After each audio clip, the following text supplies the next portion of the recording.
그러나 한순간 뒤에 노자작의 노염에 불붙는 눈은 휙 돌아와서 아들의 얼굴에 정면으로 부어졌다. 내게는 노염으로 말미암아 노자작의 숨은 허덕였다. 내게는 아비가 그렇듯 노쇠에 배더냐. 일찍이 호랑이 같은 재상으로서 선정의 학정에 같이 그 이름을 울리던 노자작의 면목은 여기서 나타났다. 얼굴은 누렇게 여위었지만 거기서 울려나오는 음성은 방을 드렁드렁 울리었다. 다시 흥분해가는 아버지의 앞에 두시기가 어쩔 줄을 모르고 창황하여 할 때에 아버지는 다시 고함쳐서 저편 방에 있는 충복 왕보를 불렀다. 야, 왕보야. 충실한 왕보였다. 비록 잘 때라도 주인에게 대한 주의는 끊치지 않고 있던 왕보는 주인의 부름에 곧 이 방으로 달려왔다. 그 왕보에게 향하여 노자 작은 마치 어린애같이 자기의 처지를 호소하였다. 왕보야, 나는 좀 자고 싶구나.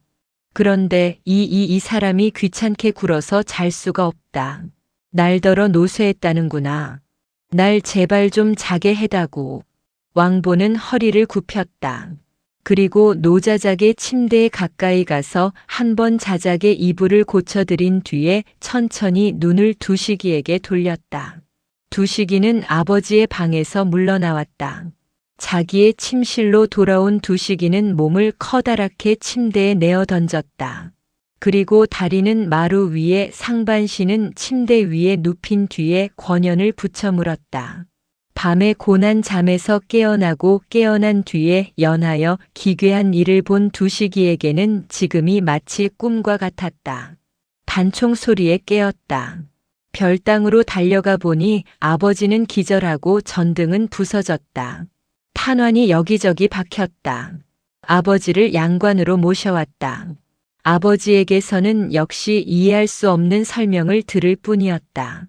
그것을 의심함에 아버지는 성을 내었다. 대체 김덕삼이가 누구던가? 김덕삼의 아들이 누구던가? 아까 아버지의 입에서 김덕삼이라는 이름이 나올 때에 아버지의 얼굴은 몹시 불안한 듯 하였다. 분명히 아버지는 그 김덕삼이란 이름을 아는 모양이었다. 그리고 그때의 아버지의 불안한 표정으로 아버지와 김덕삼의 새에 무슨 기괴한 인연이 있던 것도 의심할 여지가 없이 보였다. 70년에 가까운 생애를 아직 두려움을 모르던 아버지도 김덕삼의 이름을 말할 때는 분명히 두려운 듯이 목소리를 낮추었다. 그러면 대체 김덕삼이가 누구인가? 김덕삼이와 아버지의 새에는 어떤 인연이 있나? 그래, 왕보에게 물어보자. 50년 동안을 노자작을 모시고 지내온 왕보는 노자작에게 관한 일은 모르는 것이 없었다. 만약 아버지로서 김덕삼이라는 이름을 안다 하면 왕보도 짐작컨대 알 것이다. 그리고 김덕삼의 근본만 알면 오늘 밤에 생긴 기괴한 일에 대하여 어떤 서광이 보일 듯 싶었다. 두시기는 처음에는 초인종을 눌러서 하인을 불러서 왕보를 좀 이 방으로 부르려 하였다. 그러나 다시 생각하고 스스로 몸을 일으켰다. 왕보는 비록 이 집안의 하인이라 하나 아버지에게 직속된 하인으로서 두시기가 하인을 시켜서 불러오기는 좀 어떨 듯 하였다. 그래서 몸소 나가서 왕보를 만나보려 한 것이었다. 거진 다 탄 권연을 재떨이에 내어 던지고 두시기가 복도에 나서서 봄에 저편 아버지의 방 앞에 늙은 왕보가 허리를 구부리고 지켜서 있었다. 두시기는 천천히 그리로 갔다. 그리고 자기를 보고 허리를 더 굽히는 왕보에게 향하여 왜 자지 않느냐고 물었다. 왕보는 대답치 않았다. 그리고 다시 한 번 더 허리를 굽힌 뒤에 고개를 설레설레 저을 뿐이었다. 다른 젊은 하인을 불러서 지키게 할 테니 좀 들어가서 자면 어떤가? 왕보는 젊은 주인의 얼굴을 쳐다보았다. 그런 뒤에 다시 고개를 저었다. 늙음하게 수고하네. 좌우간 잠깐만 내 방에 와주지 못하겠나? 오늘 밤일에 대해서 좀 물어보고 싶은 일이 있는데. 두식이는 다시 작은 소리로 이렇게 말하였다.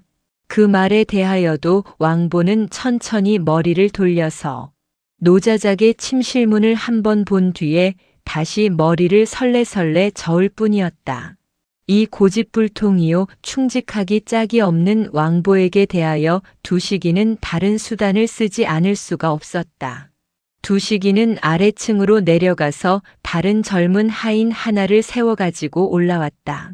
이 사람한테 15분 동안만 맡기고 내 방에 좀 와주게. 이봐.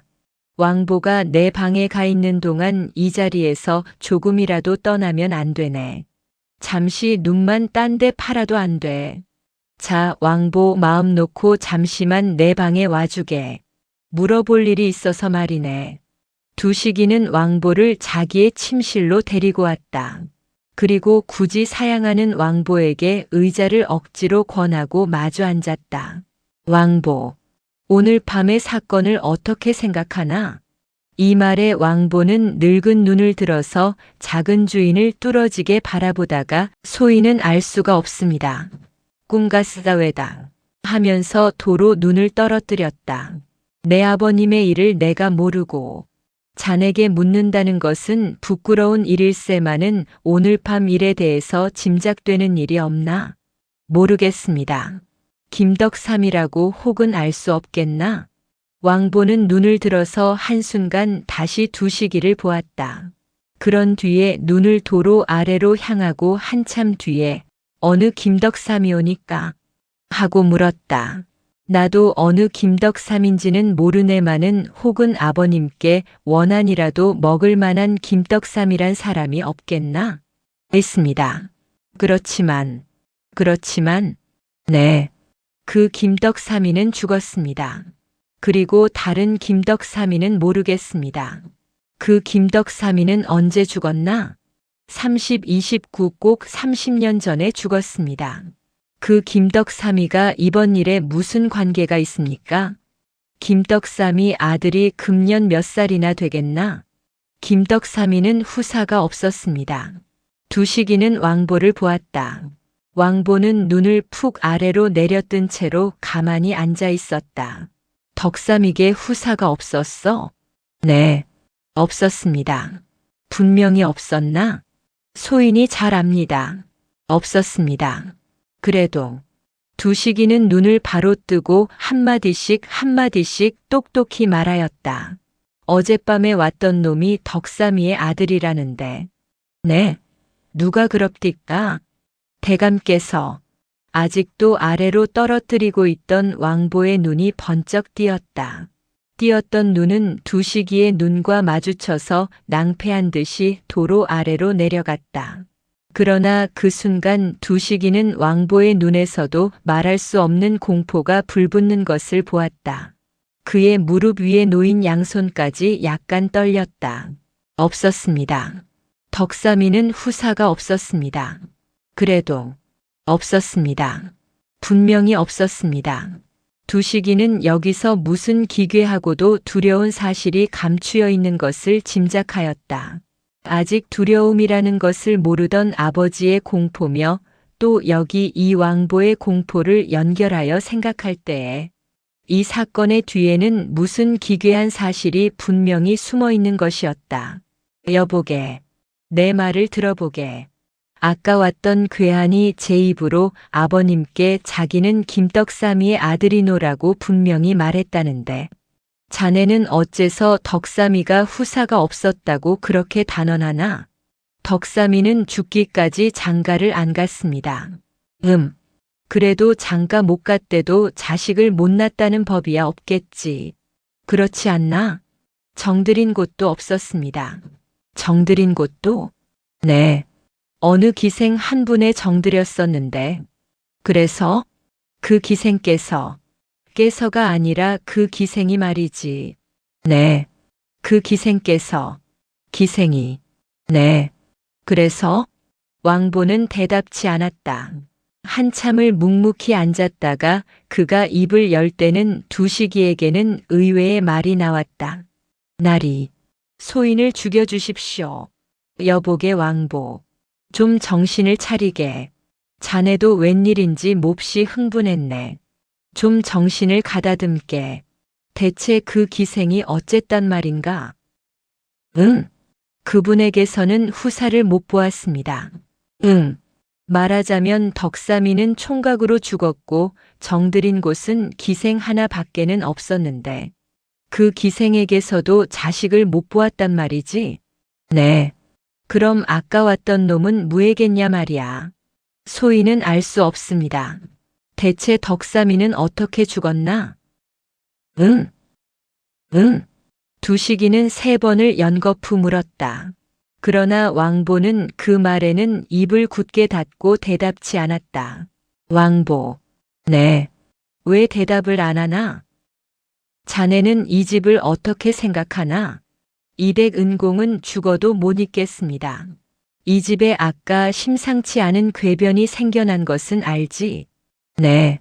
그것을 알아보고 그것이 만약 위험한 일이라면 그 위험에서 이 집을 구해내기 위해서 지금 내가 자네에게 묻는 겐데 자네는 알면서도 말하지 않는 것은 웬일인가?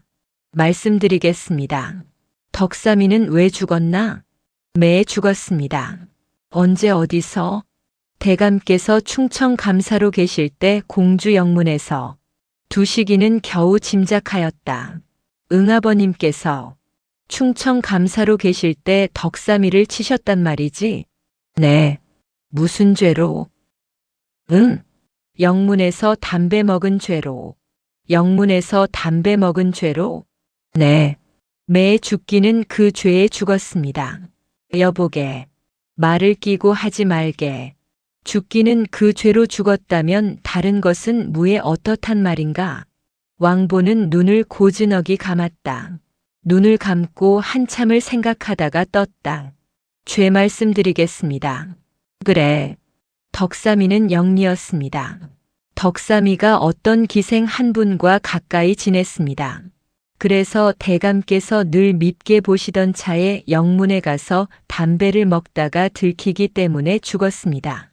응, 알겠네. 말하자면 그 기생은 아버님께서 돌보는 기생이란 말이지. 왕보는 머리를 숙여서 그렇단 뜻을 말하였다. 그 기생은 어떻게 되었나? 죽었습니다. 언제? 응. 소인은 알 수 없습니다. 알 수 없어.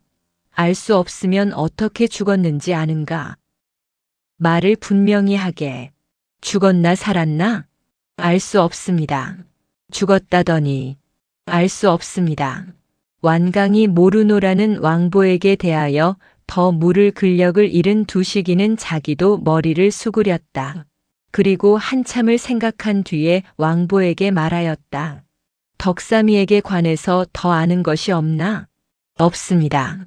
더 말할 것은 없나? 없습니다. 그렇지만 이상하지 않나?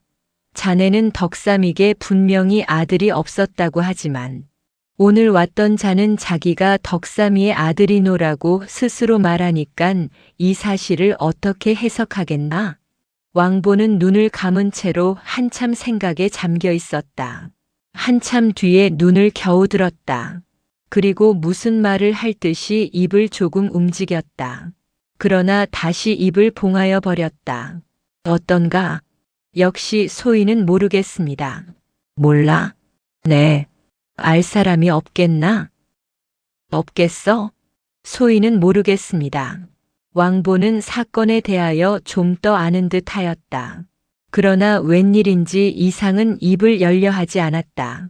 두식이는 할 일 없이 왕보를 놓아주지 않을 수가 없었다. 수고했네. 나가보게. 작은 주인께 해방을 당한 왕보는 기다란 한숨을 쉬며 지척지척 문으로 향하여 나갔다. 그러나 문에까지 가서 그는 도로 돌아섰다. 나리. 왜? 소인은 왜 그런지 무섭습니다. 무에? 덕삼이는 그때 분명히 후사가 없이 죽었습니다. 그런데 아까 왔던 건 대체 웬일일까요? 그걸 생각하면 소인은 무섭습니다. 철없는. 왕보의 말을 한마디로 비웃었지만 두식이의 등골로도 소름이 쪽 끼쳤다. 게다가 똑똑히 생각은 나지 않지만 덕삼이가 죽은 날도 오늘같이 캄캄한 가을밤이었습니다. 혹은 30년 전 이달 오늘이었는지도 모르겠습니다. 그걸 생각하면 소희는 무서워서 못 견디겠습니다. 70에 아직도 두려움을 타나? 그러지 말고 돌아가서 대감 방은 옷길이 덜어 지키라고 한잠 자게. 이리하여 두식이는 왕보를 내보냈다. 그러나 왕보를 내보내는 순간부터 두식의 마음에도 공포라고 밖에는 형용할 수 없는 감정이 각각으로 일어나서 커졌다. 왕보의 이야기를 다시 생각해보고 그리고 아버지의 말과 대조할 때의 사건의 기괴성이 두식이의 마음을 차차 무겁게 하였다. 왕보는 덕삼이가 분명히 후사가 없이 죽었다 한다. 그러면 아까 왔던 인물은 과연 무엇이었던가? 유령? 새로운 교양을 받고 자란 두식이는 그 괴한을 유령으로 인정하기에는 너무도 과학적 사람이었다. 그러면 덕삼이의 아들? 그러나 왕보가 그만치 후사 없이 죽었다는 것은 강조할 적에야 그럴 만한 근거가 있을 것이다. 그러면 보통 사람? 그렇게 해석하자니 아버지의 아까에 경과당한 것은 너무도 기괴하였다. 장지문이 소리 없이 열렸다. 그 틈으로는 분명히 아무도 들어오지는 않았다. 뿐더러 아버지가 12연발을 다 놓았지만 그 한 발도 맞지를 않았다. 이것은 보통 사람으로 해석하기에는 너무도 기괴하였다. 더구나 그 괴한의 음성은 무슨 기계에서 울려나오는 듯한 기괴한 음성이었다 한다. 이렇게 생각할 때에 비록 그것은 한낱 망상에 지나지 못하고 미신에 지나지 못한다 생각하더라도 두식이의 마음은 한편 구석에서 차차 자라나는 무시무시한 생각은 누를 수가 도저히 없었다. 두식이는 시계를 보았다. 4시 반이었었다. 아직 2시간. 밝기까지는 아직도 2시간이나 더 있어야 할 것이다. 지금의 흥분 상태로서는 도저히 잠이 들 듯도 않았다. 그리고 또한 지금의 무시무시한 마음상으로는 2시간이 몹시 길 것 같이 생각되었다. 그 2시간 동안을 두식이는 무슨 재미있는 책이라도 읽으면서 아까의 그 사건을 온전히 잊고 지내고 싶었다. 두식이는 무슨 책이라도 한 권 가져올 양으로 몸을 일으켰다. 그리고 서재로 가려고 문에까지 이르렀다. 그가 문 앞에서 바야흐로 문을 열려고 손잡이를 잡으려 할 때였다. 두식이의 손이 채 손잡이에 가 닿기 전에 손잡이가 스스로 조금 움직였다. 두식의 온몸에는 소름이 쫓기쳤다. 눈까지 아득하여졌다. 움직이려던 몸은 못 박힌 듯이 그곳에 딱 붙었다. 그럴 동안에 손잡이는 차차 돌고 문이 소리 없이 조금씩 열리기 시작하였다. 두식이의 팔다리가 우들우들 떨렸다. 피는 모두 얼굴로 모여들었다. 이러한 가운데서 두식이가 자기의 지금 서 있는 곡과단총이 있는 침대, 머리와 거리를 머리로 측량을 할 동안 조금씩 열리던 문이 획 열렸다. 동시에 두식이의 맞은편에는 웬 청년 하나이 딱 마주 버티고 섰다. 실례합니다. 이런 사람 이외다. 왼손으로는 문을 도로 닫으며 오른손으로는 명함을 쥐고 과도한 경악 때문에 거의 정신을 잃을 듯이 된 두식이에게 그는 약간 머리를 숙였다. 그 앞에 두식이는 망연히 서 있을 뿐이었다. 키는 중키나 되었다. 몸이 크지는 못하지만 단단하게 생겼다. 침착한 눈이었지만 한번 크게 뜰 때는 꽤 날카로운 빛이 보일 듯 하였다. 어느 모로 뜯어보아도 대담한 사나이였다. 이 침입한이 앞에 두식이가 망연히 서서 벌벌 떨고 있을 때에 침입한이 다시 한번 허리를 굽혔다. 실례 올시다. 밤중에 이 아무 적의가 없는 태도의 두식이는 처음으로 약간 제정신을 회복하였다. 그리고 침입한이 손에 들고 있는 명함에 눈을 두었다.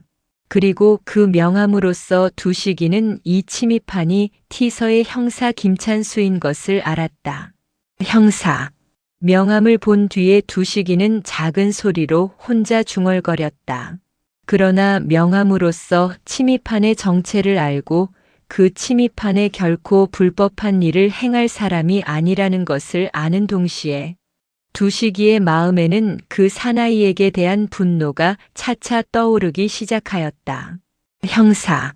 다시 한번 작은 소리로 뇌어본 두식이는 눈을 번쩍 들었다. 그리고 힐책하는 듯 눈을 형사의 얼굴 위에 부었다. 형사가 가택 침입. 네. 불온한 일인 줄 모르는 바가 아니외다. 그렇지만 가택 침입 그래 양민의 주택에 함부로 들어와도 옳단 말이오? 네, 모르는 바가 아니올시다만. 연하여 변명하려는 말을 두식이는 연하여 막았다. 서장에게 당신의 행사는 전화해 둘 테니깐 이 집에서 곧 나가오. 네 한마디만. 냉큼 나가오. 잠깐만. 나가오 안 나갔다느니. 두식이는 두어 발자국 물러섰다. 그리고 초인종을 누르려 팔을 들었다. 그러나 두식이의 손이 초인종에 채 닿기 전에 형사의 팔이 먼저 두식이의 손을 잡았다. 잠깐 기다리시오. 사정이라기보다 오히려 엄연한 명령이었다. 형사의 빛나는 눈은 정면으로 두식이의 눈에 부어졌다. 이보세요. 내가 월권 행위를 한 것은 나도 인정하는 배회다. 내일 아침이라도 서장에게 전화를 해서 처벌하도록 하시면 될 게 아닙니까? 나로 말하더라도 월권 행위까지 해서 들어온 이상에는 그저 도로 나가지 않을 것은 분명하지 않습니까? 아까 이댁 별당 근처에서 괴상한 권총 소리가 여러 번 나는 걸 들었습니다. 그 뒤에 불이 이리 왔다 저리 왔다 하는 걸 봤습니다. 분명히 무슨 사변이 생기기는 했어요. 그러나 그 웬만한 일은 이런. 댁에서도 그냥 댁 내에서 사겨버리지 귀찮게 경찰에까지 기어나와 알리지 않는 일이 많아요. 이번 사건도 모르기는 모르겠습니다마는 혹은 댁 내에서 그냥 사겨버리고 경찰에는 보고도 안 하고 말는지도 모르겠습니다. 그러나 우리 경관의 자리에서 보면 무슨 사건이 생기면 그것을 전부 조사해 두어야 이 뒤 다른 사건이 생길지라도 서로 연락관계며 계통이며를 알아내기가 쉬우므로 어떤 작은 사건이 생길지라도 하나도 넘기지 않고 죄 조사해 두어야 합니다. 그래서 혹은 댁 내에서 사귀고 말는지도 모를 사건이지만 조사해 보기 위해서 들어온 것입니다. 또 밤중에 보통 수단으로 면회를 청한 데사 도저히 성공치 못할 일이기에 이렇게 월장에서 몰래 들어온 게입니다. 그리고 형사는 아직껏 잡고 있던 두식이의 손을 놓았다. 그리고 말을 좀 낮추었다. 또 말씀 이외다 이번 사건이 어떤 것인지는 아직 짐작도 안 가지만 만약 이번 사건이 댁 내에서 사겨버릴 사건이라면 혹은 그 이댁에서 나를 이용할 수도 있지 않습니까? 즉 내가 만약 서에 돌아가서 어젯밤 어느 댁에서 여사여사한 일이 있었다. 보고하게 되면 무관의 이번 사건은 공공연히 드러나고야 말지만 여기서 선생과 나와 타협만 되면 서에는 보고하지 않고 비밀이 사건을 조사해봐서 위험한 일일 것 같으면 또한 비밀이 막을 길도 있겠고 또는 좋지 못한 일이면 제재를 가할 수도 있지 않겠습니까? 자 어떠세요? 말하자면 형사 김찬수는 두식이에게 가택 침입을 묵인하고 말없이 조사시켜주면 조사한 뒤에 그 조사의 결과에 따라서 제2타협이라도 또 하자는 것으로서 이번 사건에 대한 비밀 탐정의 역할이라도 하겠다는 것이었다. 그 형사의 말의 배면에는 금전의 보수를 요구하는 뜻이 섞인 것으로 해석한 두식이는 잠시 형사의 얼굴을 바라보다가 역시 못마땅하다는 듯이 그래도 밤중에 더 나무라려 할 때에 형사가 다시 허리를 굽혔다. 밤중에 들어온 일에 대해서는 10,000번이라도 사죄를 하겠습니다. 두식이와 찬수의 새해는 드디어 타협이 성립되었다. 찬수가 몇 번을 더 허리를 굽히며 타협을 요구할 때에 두식이도 드디어 승낙을 한 것이었다. 아니 두식이로 말하더라도 이번 사건을 어떻게 처치하여야 할지 쩔쩔. 매던 차에 찬수라 하는 인물이 뛰쳐든 것을 오히려 다행히 여기고 타협에 응한 것이었다. 이번 사건은 분명히 중대한 사건이었다. 두식이 혼자서는 도저히 처리할 수가 없었다. 그러나 또한 경찰에 알리자 하니 거기 꺼리는 점이 없는 바가 아니었다. 김떡삼의 아들이라는 인물이 어떤 인물인지는 알 수가 없지만 그것을 모두 들추어내자면 혹은 자기 아버지의 전반생의 포악사가 드러날지도 모를 것이다. 그런 것을 들추어내는 것을 피하자면 또한 김떡삼의 아들이라는 인물을 모르는 채 덮어두어야 할 것이다. 덮어두자면 이 뒤에 또한 어떤 사변이 일어날지 모를 것이다. 여기서 오른편으로도 왼편으로도 갈 수가 없게 된 두식이에게 김찬수라는 인물이 달겨든 것이었다. 김찬수는 비밀히 이번 사건을 조사하여 보겠다는 것이었다. 여기서 찬수와 타협이 된 두식이는 어젯밤에 생긴 궤변의 전말을 전부 찬수에게 아르켜 주었다. 뿐더러 왕보에게 들은 김떡삼과 노자작의 새의 인과관계까지 아르켜 주었다. 두식이의 설명을 다 들은 뒤에 요령을 수첩에 적고 잠시 머리를 수그리고 있던 찬수는 머리를 들었다. 한 가지 더 말씀해 주십시오. 뭐예요? 찬수는 코로 길게 숨을 내어 불었다. 그 이댁에서 토지를 많이 팔아서 외국 공채를 사셨지요? 두식이는 깜짝 놀랐다. 너무도 기괴한 질문이었다.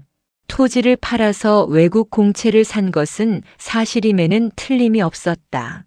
그러나 그것은 두세 사람만이 아는 일로서 찬수가 알 까닭이 없었다. 찬수가 두식이의 놀라는 까닭을 안 모양이었다. 직업이 직업이니만치 그런 건 죄압니다.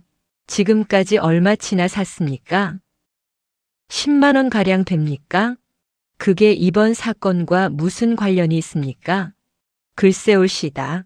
관련이 있는지도 모르겠습니다. 관련이 없다고 단언할 수도 없습니다. 좌우간 나를 믿고 일을 맡기시는 이상에는 죄이댁 사정을 알아야지 않습니까? 얼마한 한도까지 토지를 공채로 바꾸실 예산입니까? 차차는 토지는 죄다 팔 예산 이외다. 그래서 전부 공채 혹은 주식으로? 네. 왜요? 어떤 주장으로? 그건 대답을 좀 피해야겠습니다. 두식이는 고소하였다. 찬수도 약간 미소하였다. 지금 얼마나 바꾸었습니까? 그저께까지 15만 원 한 4, 5일 뒤면 그 곱쯤은 될 모양이외다. 그 공채 혹은 주권을 별당에 두셨습니까? 혹은 여기 두셨습니까? 여기 이 양관에 두기는 두었지만 둔 곳은 당신한테도 똑똑히 말 못하겠소이다. 4, 5일 후, 4, 5일 후. 찬수는 무엇을 생각하는 듯이 한참을 머리를 수그리고 있었다. 혹은 아까 왔던 괴한은 그걸 훔치러 왔던 걸로는 생각이 안 되십니까? 글쎄요. 그걸 훔치려면 나한테 올케지 아버님 계신 별당으로 갈 까닭이 없겠지요. 게다가 김덕삼의 아들이라고 스스로 제 이름까지 알릴 필요도 없겠지요. 여기서 찬수는 수첩을 접어서 주머니에 넣으며 선선히 일어섰다. 밤중에 실례했습니다. 한데 하인을 하나 좀 빌려주실 수 없겠습니까? 별당에 좀 가서 조사해 보아야겠는데. 두식이는 하인을 하나 불러서 찬수를 별당에 안내하게 하여 내보냈다. 두식이는 찬수를 내보낸 뒤에 문을 잠그고 침대로 돌아와서 몸을 내어 던졌다.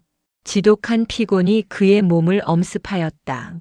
담배를 한 대 붙여 물었던 두식이는 그 담배를 다 태우지도 못하고 그냥 내려뜨리고 옷도 끌르지 않고 잠들었다. 몹시 고난 잠에 빠졌던 두식이는 잠결에 무슨 뚝뚝 하는 소리를 들었다. 그 소리에 조금 정신을 차리고 들음에 그것은 자기 침실의 문을 두드리는 소리였다. 누구야 밤중에. 고난듯이 주머니에서 시계를 꺼내어 보니 인젠 밤이 아니었다. 시계는 8시 20분을 가리키고 있었다. 두식이는 침대에서 내렸다. 그리고 눈을 부비며 문으로 가서 쇠를 틀고 문을 열었다. 밖에는 하인이 목반에 명함을 하나 받들고 서 있었다. 이런 분이 좀 뵙자고 왔습니다. 티서 근무 형사 김찬수 명함은 어젯밤에 받은 것과 마찬가지였다. 아직 기침 안 했다고 2시간쯤 지나서 오라고 그래. 몸이 극도로 피곤한 두식이는 이 말만 하고 문을 도로 닫고 침대로 돌아와서 누웠다. 누웠는 순간 다시 잠에 빠지려 하였다. 그러나 그가 잠에 빠지려는 순간에 다시 문을 두드리는 소리가 들렸다. 누구야? 문이 열렸다. 아까의 하인이 다시 들어왔다. 긴급한 일이 있다고 3분 동안만 배업고 가겠다고 가지를 않습니다. 9,000원. 그러나 이 순간 두식이는 벌떡 몸을 일으켰다.